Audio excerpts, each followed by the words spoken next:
Now that you've found UBN Radio and discovered our quality talk shows, it's time to spread the word to friends, family, and the universe. 24 hours of music and talk. Radio without limits. That's why people keep coming back for more. That's ubnradio.com.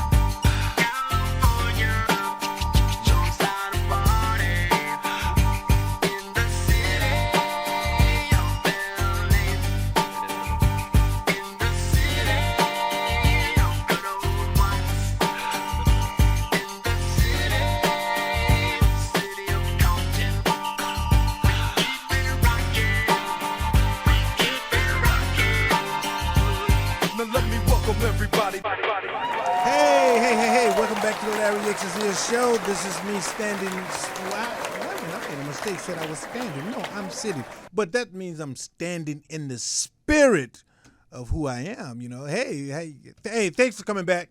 Look here, we're gonna have a good show today. But one of the things what I want to do is just discuss a little bit about what's going on in the news out there, because we have a wonderful, wonderful guest. We have Miss Carolyn Wilkins in the house. We always, what can we say? Producer and keeping the show together, and with a wonderful young man that you're going to really love talking with this man. I tell you, I just can't wait to get to this. But what I want to do, we had the first Democratic debate last night, and I said I was a little bit torn in which direction I wanted to go in. And I kind of knew it would be Hillary or Bernie Sanders. And one thing I want to thank the Democratic Party for, that they actually sit down and had a conversation. Now, when I say sit down, you know what I mean. They really talked about some of the issues. They didn't sit there and talk about their religions and proving to whom the other who believe in God the most in the whole bit. And they didn't spend the whole time just slamming the Republican Party. They actually spent a lot of time talking about issues that for myself, and I think everybody, we all individuals here, and I was a little bit afraid about who we're going to put up here. I mean, how is this going to work? Are we really going to have someone strong enough to beat these Republicans? And the Republicans just don't have to run on strength. These people are just thieves. They will steal it, and I say that proud. Chin up. The Republican Party will steal an election. And if you think I'm kidding, let's say, Bush. But anyway, I really thought Sanders is just brilliant. Unbelievably, he's just a brilliant man. I just don't think he would have the national appeal to become president. And that's just my thoughts. But the respect that they showed each other on the show, during the debate, was something that I wanted to see myself. And I think Hillary looked presidential. She looked really presidential, and I got a feeling that we're going to be saying Madam President in about a year. So, having said that, and knowing about some of the stuff that's going on in this world, the world is it's just in chaos all over the place. The Middle East, Syria, and it's just going. It's really, really terrible with ISIS and Al Qaeda and all of these, and Putin in Russia. So we got some real issues out here. And one of the main thing that I like to see us start to do is become more and more connected spiritually. And I think one of the things, everybody talk about what is missing in the political arena out there. They talk about the money. They talk about the power. They talk about the throwing of mud and not throwing mud. And you got religion all over the place. But my question is there a lack of spiritual connection that's going on out there in our politics, in our business, in our governments? Is there a lack of spiritual connection out there? And and that's gonna bring me to introducing to someone everybody know, Carolyn. So I brought Spirit in here because I want you to be able to just bring us to what the show is about, and then introduce this wonderful guest we have here. Thank you, Mr. Yates. Thank you. It's a pleasure being here. And it's quite interesting, actually, being on at the end of the Democratic debate. I was impressed and really joyful that Hillary showed up the way she did. Mm-hmm. And it's not that I've made up my mind of who is going to be doing what, but I was really getting a little flustered with her lack of power and position and clarity in her answers. And whoever was doing the writing and whoever she was working with, I think they did a good dance to work together. Bernie Sanders, I agree, was also brilliant in what he had to say. And where I know he probably threw people off was him implying that other countries might have a better system than the United States. Yeah, we've worked together. I'm okay. Some people said I have a reinforced skull. That's called hard-headed. So I have my opinions, and sadly, I just don't think the country will elect an old man. I mean, he looked old, Mm-hmm. and we are such a country of what do you call it?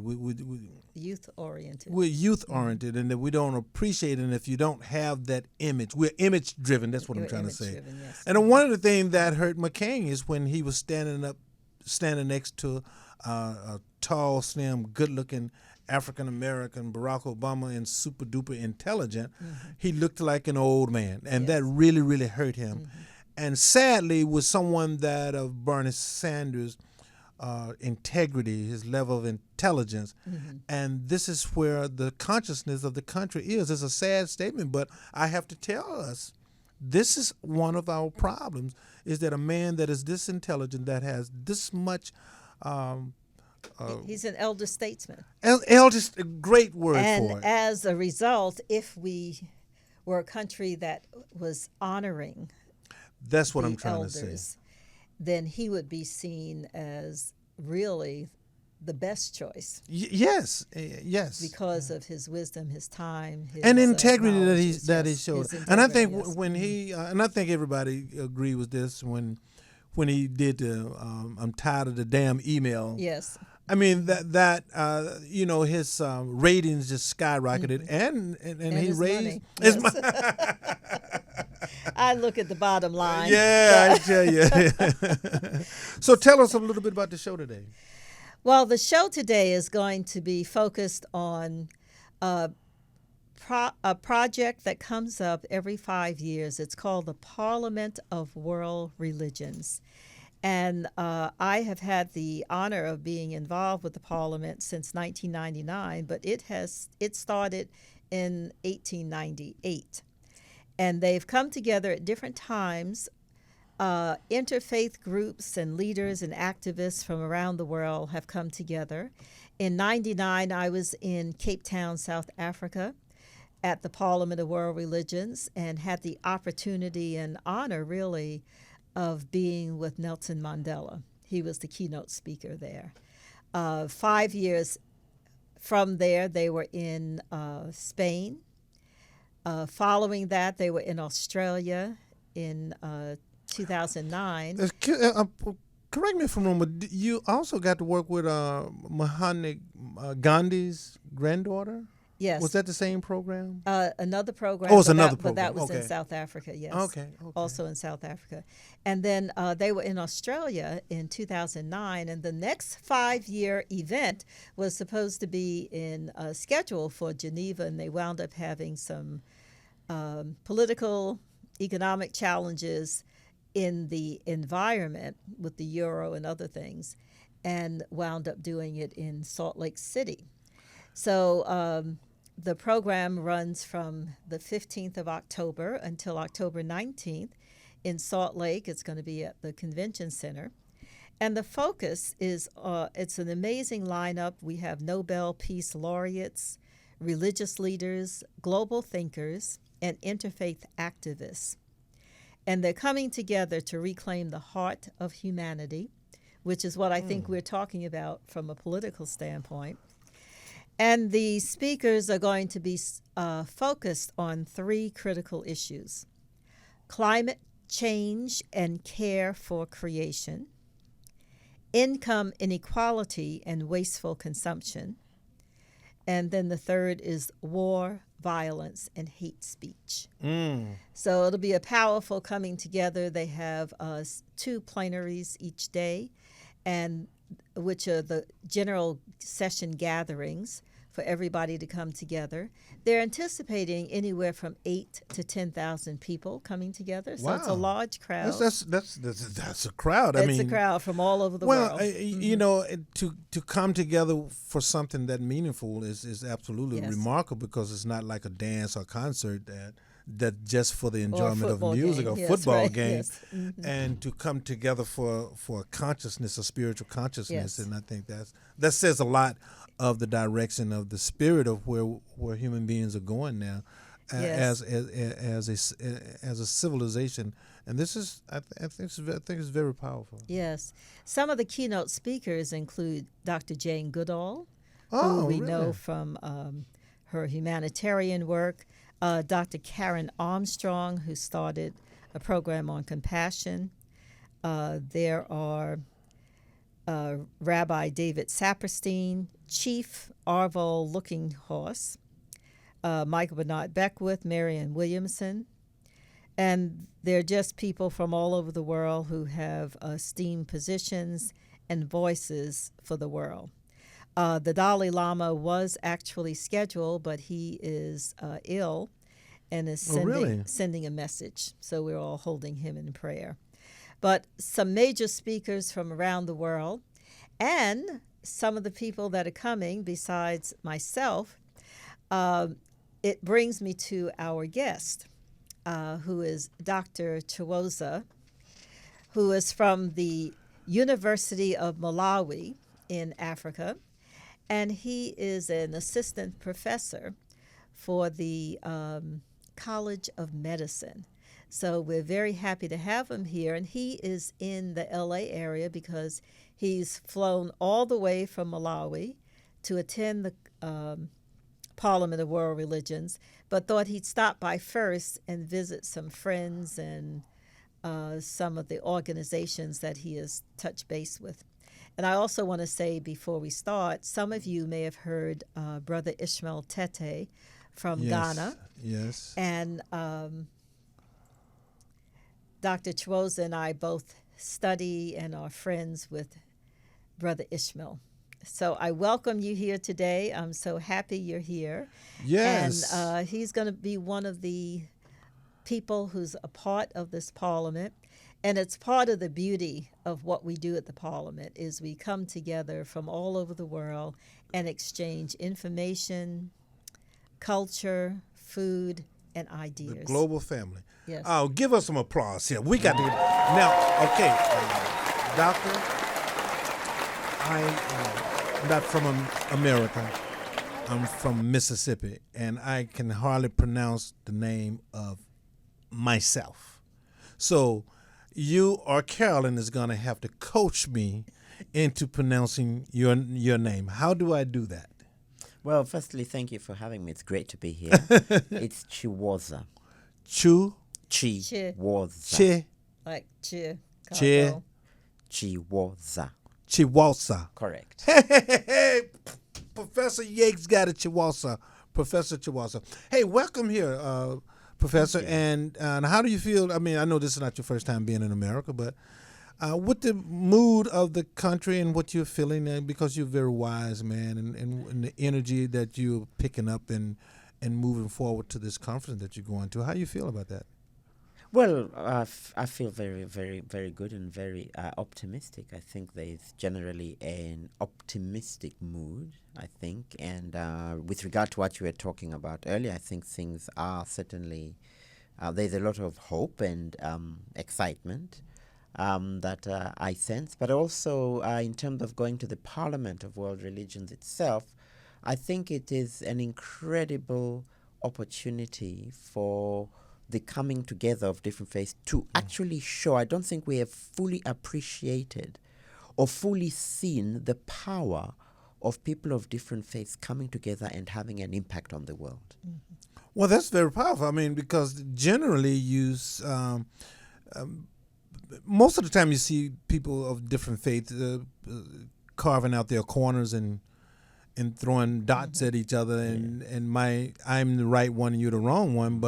And I think the collective energy of the love and the spirit of trying to bring about peace, I see there's hope as well. I really do. No, absolutely. And it hasn't been as fully utilized as it has the potential to be. Yeah. Because we have more, and correct me if I'm wrong, I've studied a lot of these religions, and from Christianity, Buddhism, Hinduism, Hebrew, Islam, and it's amazing that the core and the foundation of all of them are basically the same. So we have so much more in common than we do. So you agree with that? I do. I've done my own study. I mentioned this, that while I was in college, I took my personal journey on an interfaith study because I had grown up Baptist and was a little disappointed in the showing of compassion to people around me who were hurting and who had put a lot of time and attention in the church. So I wondered, is this the religion I wanted to follow if they're not acting from a place that I thought they should? So it was a little judgmental, but at the same time, I was a teenager and trying to find my way. And when I went to college, I wound up personally studying the religions you just mentioned.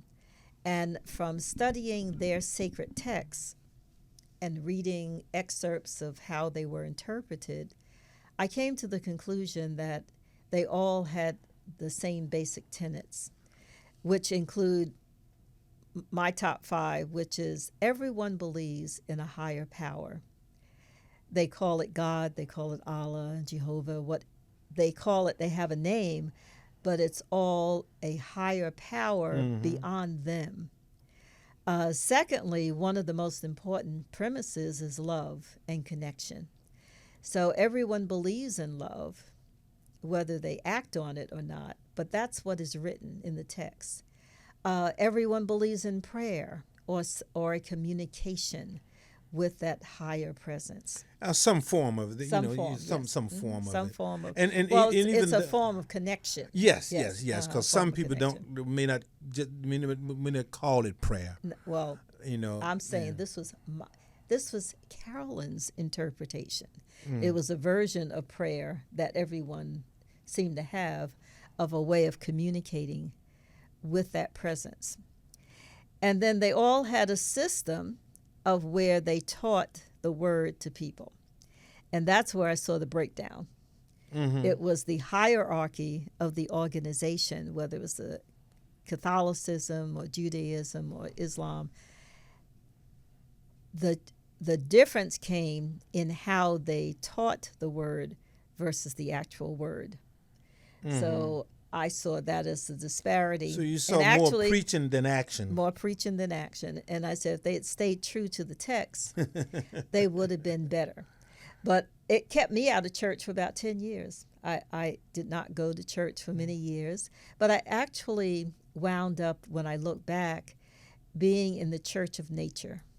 Because that's a beautiful church to be a part of. I was involved. I was in upstate New York, where there were many trees and mountains and lakes, and I used to take the children that visited me on trips every Sunday, and we go look at leaves and animals and trees. And it's a deeper connection. It was a deeper connection there. Yes. Would you like to comment on that?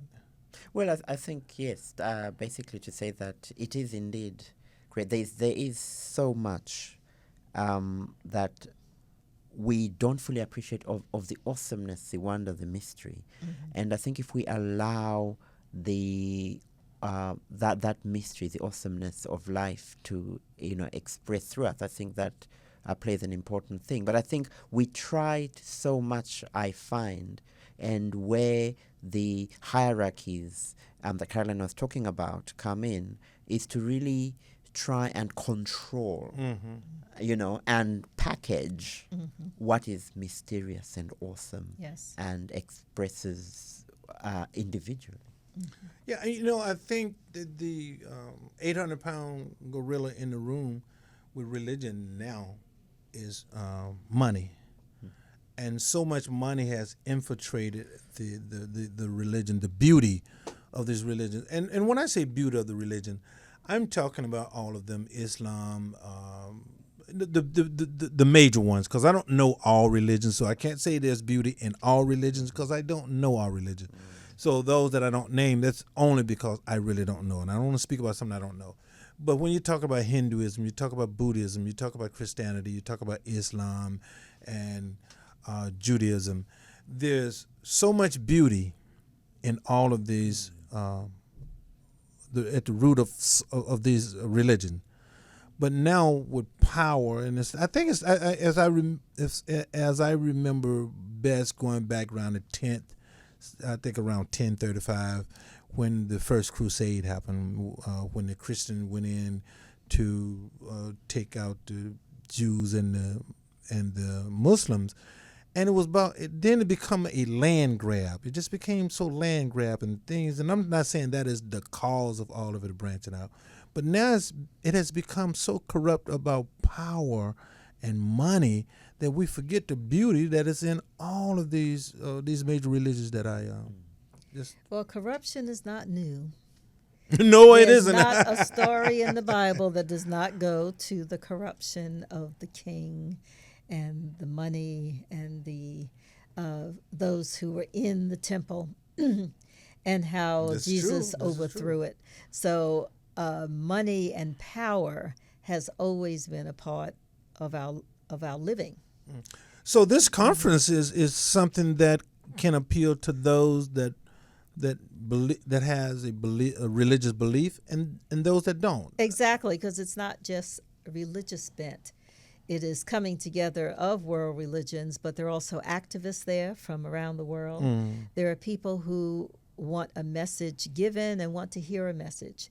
When I have been to other parliaments, I was really intrigued. Now, because we live in Los Angeles and have an influx of people from all over the world, and I grew up in New York, not too far from the United Nations, I saw that diversity of people from around the world. But everyone doesn't have that opportunity. And even in LA, people have blended into each other. So you can't tell where people are from just by looking at them. This is true. And when you go to the parliament, people wind up having their distinct clothing on. And sometimes we all look alike anyway, but it's just a beautiful coming together. You see the diversity there is clearly defined in some aspects of it. And they also, because they have booths and are speaking, you get to see various types of religions and religious leaders. Is there a website that people can? Absolutely. The website is Parliament World Religions, and you can go and look for what's going on there. It's Parliament of Religions. It doesn't have the world in it. .org. Parliamentofreligions.org. And a lot of things going on, a lot of people speaking, and it's in Salt Lake City, and going to be a wonderful coming together. And tell us a little bit. I mean, I know this, but you teach you teach psychology and an African tradition. Would that be the correct way of stating it? Indigenous psychology. Indigenous psychology. Yeah. And so I'm a ham wannabe psychologist, a study of psychology. And tell me how that plays into who you are and how that is that brings you to being here in America, visiting the parliament now. I think, well, basically, psychology wants to understand the human experience. It's a study of human behavior. And it has very much, for a period of time, been very much influenced and dominated by the Western psychology. And in Africa, and in Malawi in particular, we're sort of grappling with finding that there isn't quite a fit with everything, so that some theories don't quite fit within the local cultural context. And also the questions that are being asked are different. So, for example, you will find that mainstream psychology that is taught here in the West does not generally embrace spirituality, generally speaking. Absolutely. Yes. Mm-hmm. And yet, if you look at African people, or you look at people in Malawi, spirituality origin is central to who they are. You know, they'll mention God everywhere, and in fact, you'll have a big board meeting. People will come together, be it a corporate, be it an NGO, whatever it is, and it'll always start with a word of prayer. It will, you know, so there's always the recognition of God. So the whole spiritual dimension has really not been fully acknowledged and appreciated. And when you look at some of the indigenous philosophies and indigenous interpretations of how life operates, you'll find that spirituality is an integral part and very important. And although it may not be described as religion per se in the indigenous psychologies, you nevertheless find that what is happening at the Parliament of World Religions is bringing together of different faiths in order to enjoy and to express the human condition. Well, you know, that's very very important, because I think one of the problems is that people have is separating faith, spirituality, and religion.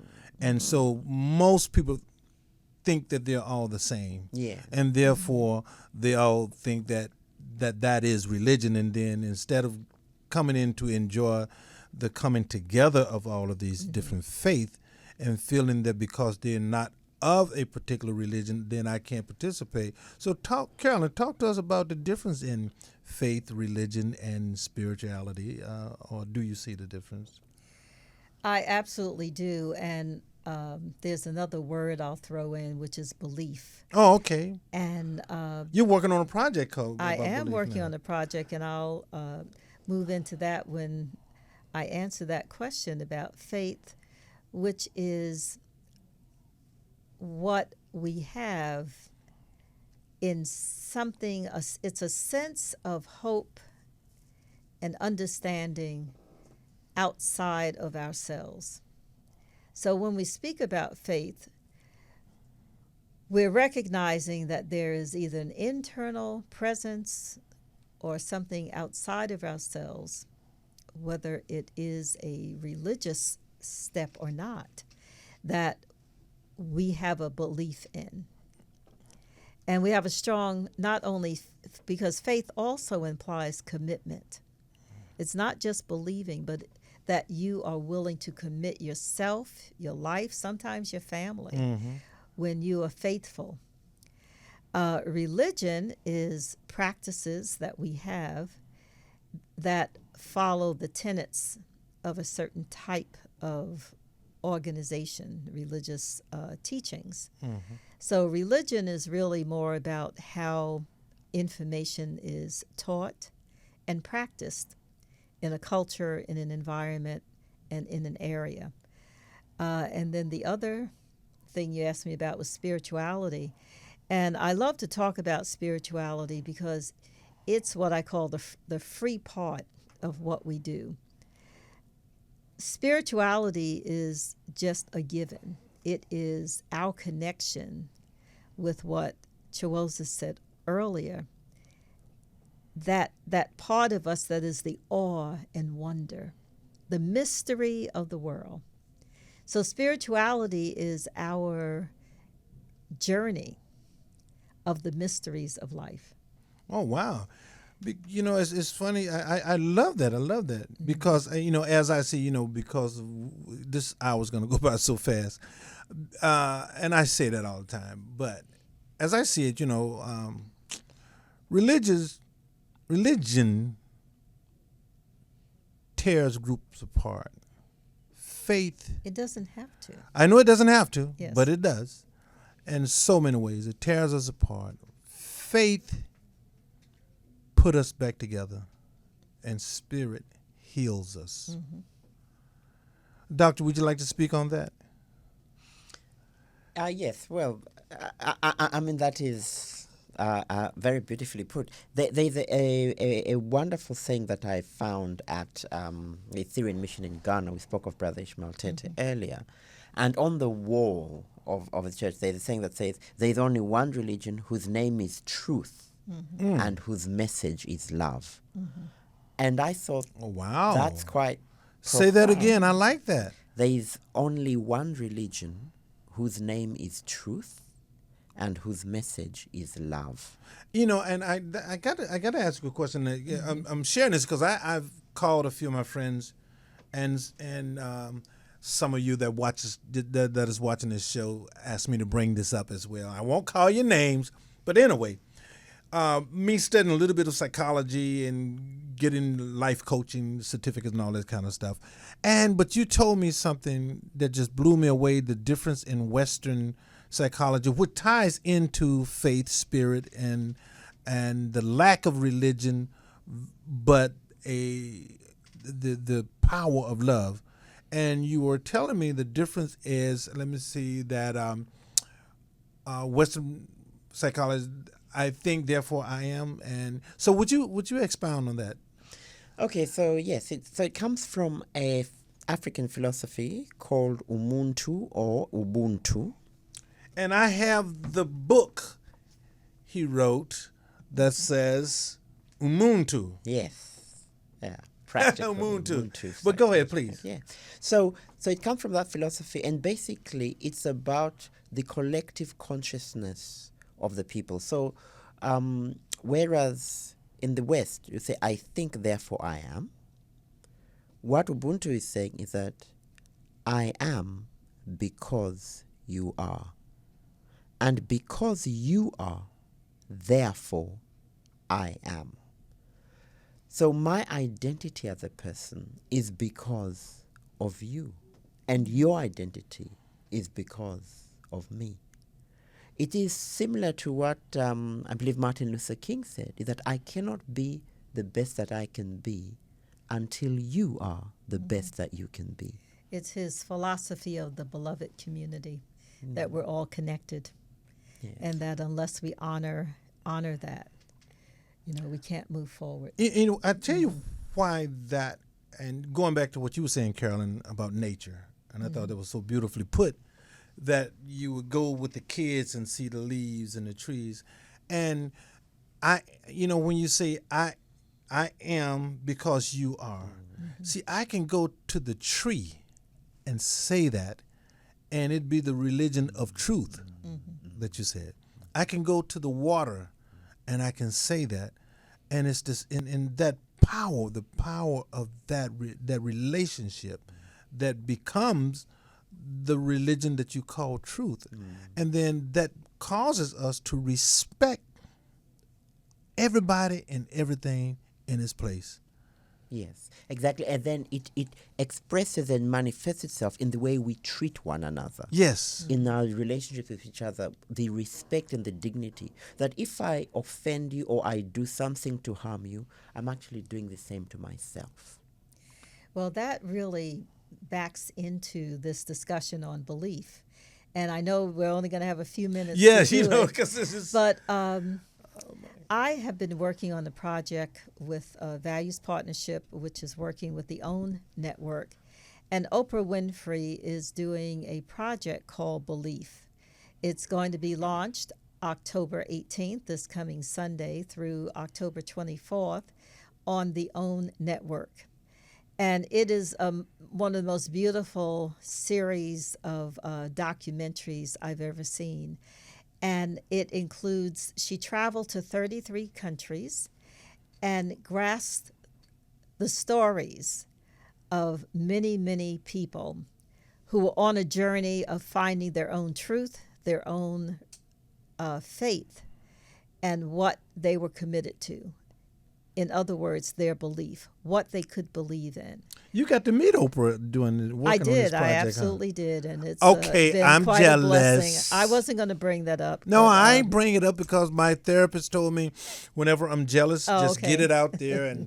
But I don't want to stop it with a bunch of foolishness. But I'm so proud of you and what you've done. Thank you. And It's she put her own money out to do this, and it's an amazing project. I encourage everyone to not only watch it, but to invite a friend. Now, the role I played, I worked with a young lady named Itoy Rignall, and under Joshua Dubois in Values Partnership, and we created a grassroots movement of people around the world who are doing over 1,300 events around the world with 1.5 million people that will be happening over the next week or so. So it's really amazing. It's wonderful, and very excited about what's coming. I've been particularly moved by some of the episodes. One young lady's a young African-American college student who was in college, went to a party, and on her way home, she was evangelical, very committed and faithful. On her way home, she was raped. And in that experience, she changed. She became lost in her faith. And it shows the journey of her coming back to having faith in God again, because she needed God to wash the experience away. At the same time, there was another young man who is a 13-year-old Jewish boy in Budapest, and he was doing his bar mitzvah. And to get to see what he had to study, how he had to study to go through that process was amazing. And then another person in one of these episodes is a young man who's an atheist. And he actually fascinates me the most because he does freestyle climbing, meaning no ropes, no anchors, no axes, and no one with him. But he scales these mountains. Wow. And it made me question how much I believed in the God that I believed in, that I thought I could be up on the top of a mountain without anybody else. So yeah. it was very powerful. You know, I tell you quick, I have a friend of mine. I won't call you. I won't call your name. We have a trailer now. Yeah. To Huh? show. We have a trailer to show if we can. Oh, okay. Real quick. I have a friend of mine. I won't call his name. Pete. And Pete gets this sailboat for the first time. He's retired out here in the marina. And Pete's an atheist. So Pete and I sit back and talk about faith and stuff all the time for a couple of years. Atheist. Pete takes the first trip he ever took with his sailboat on a long journey was from here to Hawaii. That was something like 6 weeks going, and this small sailboat, 6 weeks coming back. And his mast was broken, couldn't have a sail, so now he's floating. And he goes to sleep one night, and something happens. A part of the mast was broken. Something happened. He said a loud voice called his name. He wake up, and he has just enough time to fight and twist and fight and fight. He was just pulling into rocks into the island, and had that voice not called on him, he's pretty sure that the boat would have been destroyed, but quite possibly would have killed him. So I asked Pete, now, do you believe in there's a God? He said, I don't know what it is, but it's much bigger than I am. Yes. Yes. I thought that was a good story. So you do have a trailer. Explain the trailer to us, please. Well, it'll explain itself. It's just 2 minutes, and it's a little bit of introduction to the episodes. Okay, we got that. Okay, let's check that out. My confidence comes from knowing there is a force, a power greater than myself that I'm a part of and is also a part of me. We're all interconnected. We're all in this together. You start questioning things. Why is it like this? Is God the person with the old white beard? I just fell really hard. I don't want to be carrying that anymore. To ask these questions is really the privilege of being human. Hope is the simple belief that things can change. I don't know why, I just know I have to be there. I just have to be there.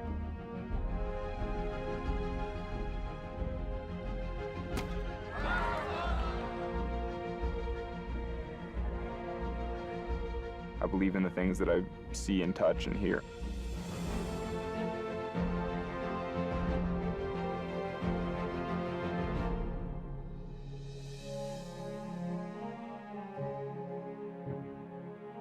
The way I look at it, God brought me into this world for a purpose, the same as God brought every human being into this world for a purpose.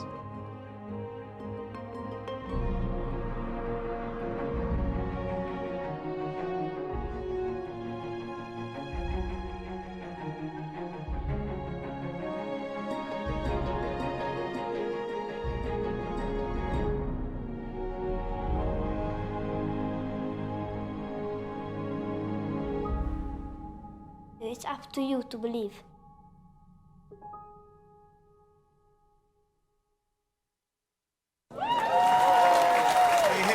Hey. I had my headphones on so I could listen to that. That was really great. Tell us a little bit about that, Carol. Well, the series, as I mentioned earlier, is just beautifully done. It has the quality of National Geographic episodes, but it has the depths of really looking into the lives of people and what moves them, what they believe in, and how their lives have an impact in the world. And it includes religious journeys, non-religious journeys, people who are trying to get through challenges of life, from marriage to death. It's fascinating, and I remember when I grew up as a Baptist and blah blah blah in Mississippi, and I remember the closed-mindedness that if you weren't a Baptist, then you are lost, and you know the story.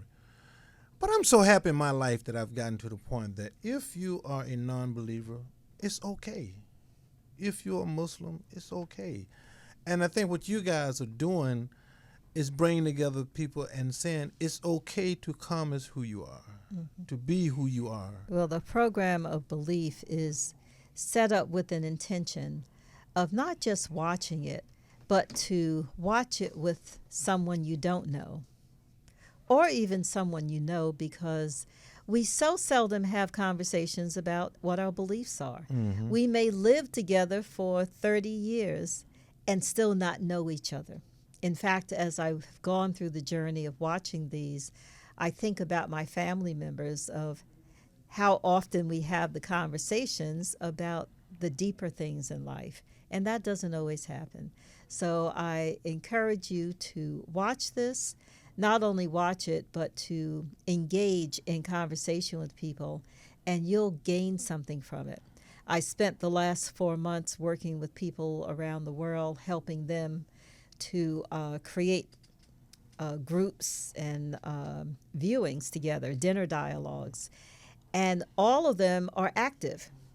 They're active in working either in meditation or Sikhs. It's people from all different backgrounds. And they have all said it has made a difference in their life just doing the work. Isn't that amazing? Doctor, you'd like to comment on this?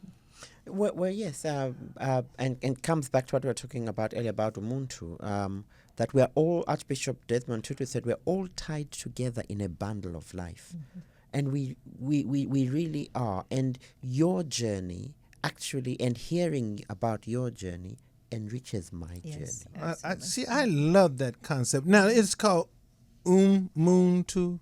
Ubuntu. Yeah, or Ubuntu in South Africa. In South Africa. Yes. Depending on the language. Okay. Yes. Yeah. No, it just seemed that is so all inclusive. It's not so to separate. And did you give me a time warning over there? 5? The engineer just gave me a time warning, so we have this hand sign communication going on. But he didn't throw a ball or nothing to hit me, so I'm surviving this. I think this is so amazing. I feel so calm sitting here with you and Carolyn. I mean, I just want to say to you guys, I really appreciate this because I'm a hyper on top, blah blah blah blah blah blah, and that's who I am. I enjoyed it, but I enjoy the calmness that you guys brought to the show today, and this is very very very special way to. We're going into these holidays, and we're going into these elections, and then we got all of these shootings, and we got all of these school shootings, and all these killings, and all of the pain and suffering that the world is aching at its core. The world is aching at its core. Civilization has a rot in it, and I think with the spirit of what you guys doing, is truly not going to make a difference, but is making a difference. Well, so, I want to make a comment on that. Just the use of the term rot in it. In any agricultural pursuit, when you're getting ready to grow trees or plants or other things, you often have to pull out the dead roots. Mm-hmm. You have to get rid of the rotten soil and the other things. And you have to be prepared that there will be things that you didn't plant coming up. Yes, this is so true. This is what life is all about. There's no guarantee of a smooth and easy road. There are things that happen throughout our lifetime. And it's the way we respond to it that makes all the difference. Absolutely. And I think the problem that we have run into in this country and around the world in many instances is the focus on self. And when you focus on self and not paying attention to the other, then your response is about how does this affect me? I think, therefore I am. I think, therefore I am. We're at that moment. No, so. And in fact, what I said was, I think I'm all that. Yes, therefore I am. That's what they do. I think I'm all that. Look here, what we do at the end. I've stayed away from pronouncing your name. You notice that I just call you doctors because I don't want to mess up that name. It's such a beautiful name, and it's a shame that I'm going to make sure I get that name down.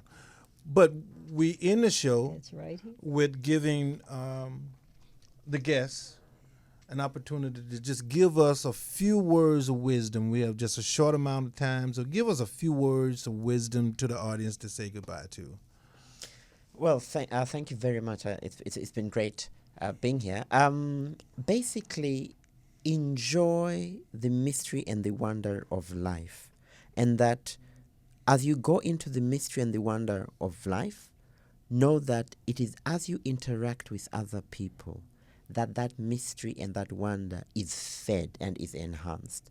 And I think just seeing that there's another human being who is so precious, that person is actually adding to my life. And I am adding to his or her life. Yes. And as you were saying earlier about also about the nature, about everything around us, that I am part of that and that is part of who I am.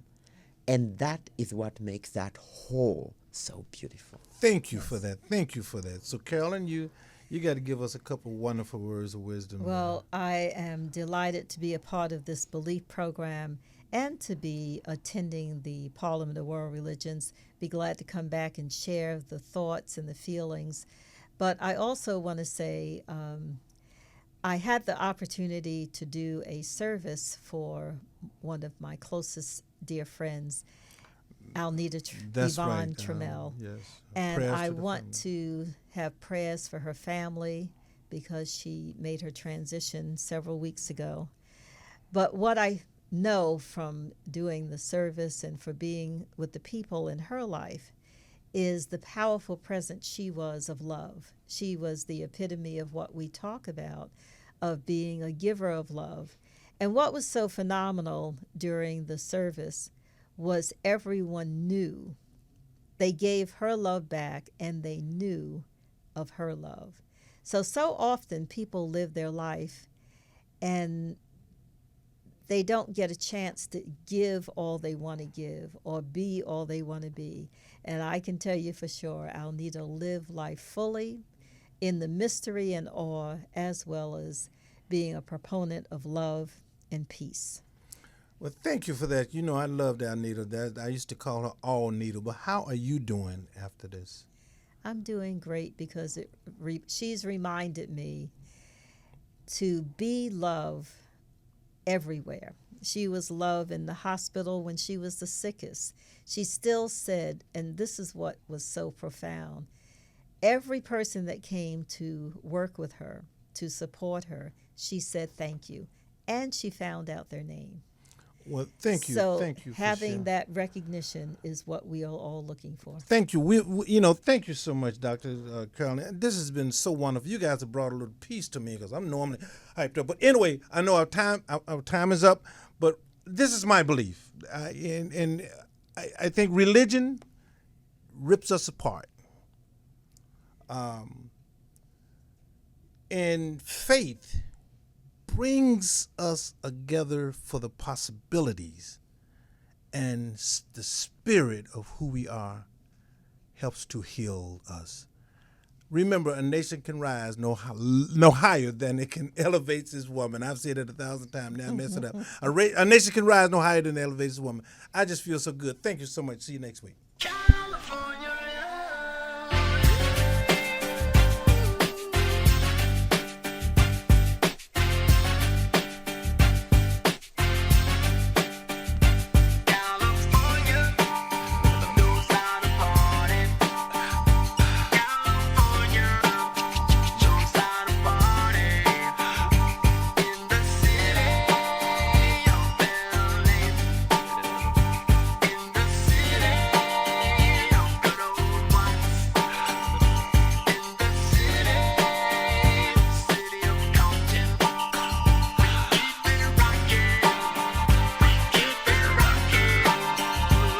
Now let me welcome everybody.